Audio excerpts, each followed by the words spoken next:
ಕಾಂಗ್ರೆಸ್ನಲ್ಲಿ ಮತ್ತೊಬ್ಬ ಮುಸ್ಲಿಂ ನಾಯಕನ ಕಡೆಗಣನೆ ಆಗ್ತಾ ಇದೆಯಾ?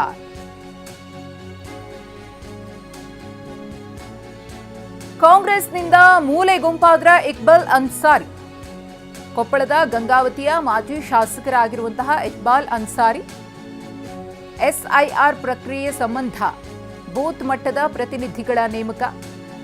ಕೆಪಿಸಿಸಿಯಿಂದ ರಾಜಶೇಖರ್ ಹಿಟ್ನಾಳ್ ಅವರಿಗೆ ಈ ಜವಾಬ್ದಾರಿಯನ್ನು ಕೊಡಲಾಗಿದೆ. ಗಂಗಾವತಿ ಕ್ಷೇತ್ರದಲ್ಲಿ ರಾಜಶೇಖರ್ ಹಿಟ್ನಾಳ್ ಅವರಿಗೆ ಜವಾಬ್ದಾರಿ. ಇಕ್ಬಾಲ್ ಅನ್ಸಾರಿ ಅವರ ಬದಲಿಗೆ ಹಿಟ್ನಾಳ್ ಅವರ ಹೆಗಲಿಗೆ ಈ ಹೊಣೆಯನ್ನು ಕೊಡಲಾಗಿದೆ.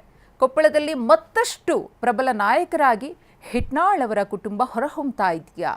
ಕಳೆದ ಬಾರಿ ಜನಾರ್ದನ ರೆಡ್ಡಿಯವರ ವಿರುದ್ಧ ಇಕ್ಬಾಲ್ ಅನ್ಸಾರಿ ಅವರು ಸೋತಿದ್ರು. ಇದೀಗ ಕಾಂಗ್ರೆಸ್ನಲ್ಲಿ ಅವರು ಮೂಲೆ ಗುಂಪಾಗ್ತಿದ್ದಾರಾ? ಈ ಹಿಂದೆ ಅಂದರೆ ಉಪಚುನಾವಣೆಯ ಸಂದರ್ಭದಲ್ಲಿ ಕೆಲ ಮುಸ್ಲಿಂ ಮುಖಂಡರ ವಿಚಾರದಲ್ಲಿ ಕಾಂಗ್ರೆಸ್ ತೆಗೆದುಕೊಂಡಂತಹ ನಿರ್ಧಾರ ಸಾಕಷ್ಟು ಟೀಕೆಗೆ ಗುರಿಯಾಗಿತ್ತು. ಇದರ ಬೆನ್ನಲ್ಲೇ ಇಕ್ಬಾಲ್ ಅನ್ಸಾರಿ ಅವರ ವಿಚಾರದಲ್ಲೂ ಕೂಡ ಕಾಂಗ್ರೆಸ್ ಪಕ್ಷ ಏನು ನಿರ್ಧಾರವನ್ನು ತೆಗೆದುಕೊಂಡಿದೆ? ಒಂದು ಕಡೆ ಕಾಂಗ್ರೆಸ್ ಅನ್ನ ಬಿಟ್ಟು ಅವರು ತೆನೆ ಹೊರೋದಕ್ಕೆ ರೆಡಿ ಆದ್ರ, ಮರಳಿ ತವರು ಪಕ್ಷದತ್ತ ಮುಖ ಮಾಡಿದ್ರ ಇಕ್ಬಾಲ್ ಅನ್ಸಾರಿ ಅವರು, ಅಂದ್ರೆ ಜೆಡಿಎಸ್. ನಿನ್ನೆ ದೇವೇಗೌಡರಿಗೆ ಜನ್ಮದಿನದ ಶುಭ ಕೋರಿದ್ರು ಇಕ್ಬಾಲ್ ಅನ್ಸಾರಿ ಅವರು. ಇಕ್ಬಾಲ್ ಅನ್ಸಾರಿ ಅವರ ರಾಜಕೀಯ ಗುರುಗಳು ದೇವೇಗೌಡರು.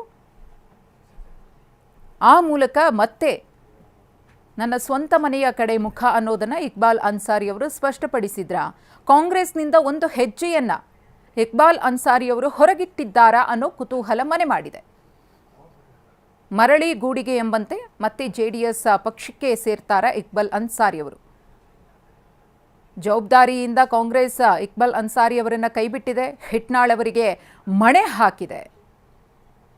ಈ ಕುರಿತು ಮತ್ತಷ್ಟು ಮಾಹಿತಿಯನ್ನು ಕೊಡ್ತಾರೆ ನಮ್ಮ ಪ್ರತಿನಿಧಿ ಶಿವಕುಮಾರ್ ಪತ್ತಾರ್. ಶಿವಕುಮಾರ್, ಇಕ್ಬಾಲ್ ಅನ್ಸಾರಿ ಅವರ ವಿಚಾರದಲ್ಲಿ ಕಾಂಗ್ರೆಸ್ ಏನ್ ನಿರ್ಧಾರವನ್ನು ತೆಗೆದುಕೊಳ್ತಾ ಇದೆ, ಏನ್ ಸಂದೇಶವನ್ನ ರವಾನೆ ಮಾಡ್ತಾ ಇದೆ ಹಿಟ್ನಾಳ್ ಅವರಿಗೆ ಮಹತ್ವದ ಜವಾಬ್ದಾರಿಗಳನ್ನ ಕೊಡೋ ಮೂಲಕ ಅಂತ? ನಿಜಕ್ಕೂ ಕೂಡ ಎಲ್ಲೋ ಒಂದ್ ಕಡೆ ಸದ್ಯ ಕಾಂಗ್ರೆಸ್ನಲ್ಲಿ ಈ ಒಂದು ಅಲ್ಪಸಂಖ್ಯಾತರ ಮುಖಂಡರನ್ನ ಎಲ್ಲೋ ಒಂದ್ ಕಡೆ ಕೈ ಬಿಡಲಾಗ್ತಿದೆ ಅನ್ನೋ ಅನುಮಾನ ಸಾಕಷ್ಟು ಈಗ ಮೂಡಿರ್ತಕ್ಕಂಥದ್ದು. ದಾವಣಗೆರೆ ಬೈ ಇಲೆಕ್ಷನ್ ಆದ ನಂತರ ಈಗ ಸದ್ಯ ಕೊಪ್ಪಳದಲ್ಲೂ ಕೂಡ ಅಲ್ಪಸಂಖ್ಯಾತರ ನಾಯಕ ಇಕ್ಬಾಲ್ ಅನ್ಸಾರಿ ಅವ್ರನ್ನ ಈಗ ಕೈ ಬಿಟ್ಟಿರ್ತಕ್ಕಂಥದ್ದು ಸಾಕಷ್ಟು ರಾಜಕೀಯವಾಗಿ ಚರ್ಚೆ ಆಗ್ತಿರ್ತಕ್ಕಂಥದ್ದು. ಈಗ ಈ ಸದ್ಯ SIR ಪ್ರಕ್ರಿಯೆಯಲ್ಲಿ ಕಾಂಗ್ರೆಸ್ ಒಂದು ಬೂತ್ ಮಟ್ಟದ ಏಜೆಂಟ್ಗಳನ್ನ ನೇಮಕ ಮಾಡಬೇಕಾಗಿದೆ. ಆ ಏಜೆಂಟ್ಗಳನ್ನ ನೇಮಕ ಮಾಡುವ ಅಧಿಕಾರವನ್ನ ಮಾಜಿ ಸಚಿವ ಜೊತೆಗೆ ಈ ಹಿಂದೆ 2 ಬಾರಿ ಕಾಂಗ್ರೆಸ್ನಿಂದ ಸ್ಪರ್ಧಿಸಿ ಸೋತಿರ್ತಕ್ಕಂತಹ ಇಕ್ಬಾಲ್ ಅನ್ಸಾರಿ ಅವ್ರನ್ನ ಕೈಬಿಟ್ಟು ಈಗ ರಾಜಶೇಖರ್ ಹಿಟ್ನಾಳ್ ಅವರಿಗೆ ಕೆಪಿಸಿಸಿ ಮಣೆ ಹಾಕಿರ್ತಕ್ಕಂಥದ್ದು.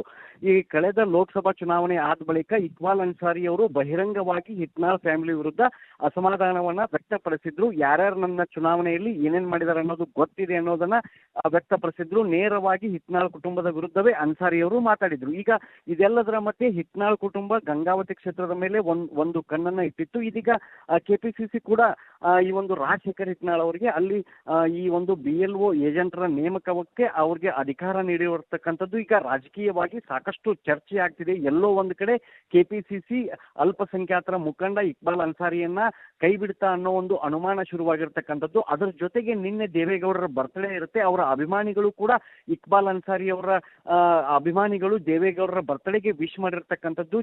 ಈ ಹಿಂದೆ 2 ಬಾರಿ ಗಂಗಾವತಿಯ ಶಾಸಕರಾಗಲೂ ಕೂಡ ಇಕ್ಬಾಲ್ ಅನ್ಸಾರಿ ಅವರು JDS ನಿಂದಲೇ ಸ್ಪರ್ಧಿಸಿ ಗೆದ್ದಿರ್ತಕ್ಕಂಥದ್ದು.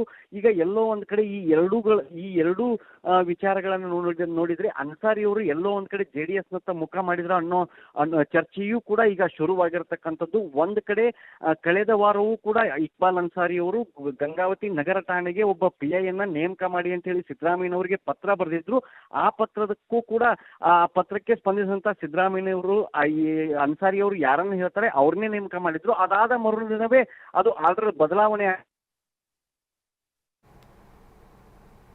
ಓಕೆ, ಧನ್ಯವಾದ ಶಿವಕುಮಾರ್ ತಮ್ಮ ಮಾಹಿತಿಗಾಗಿ.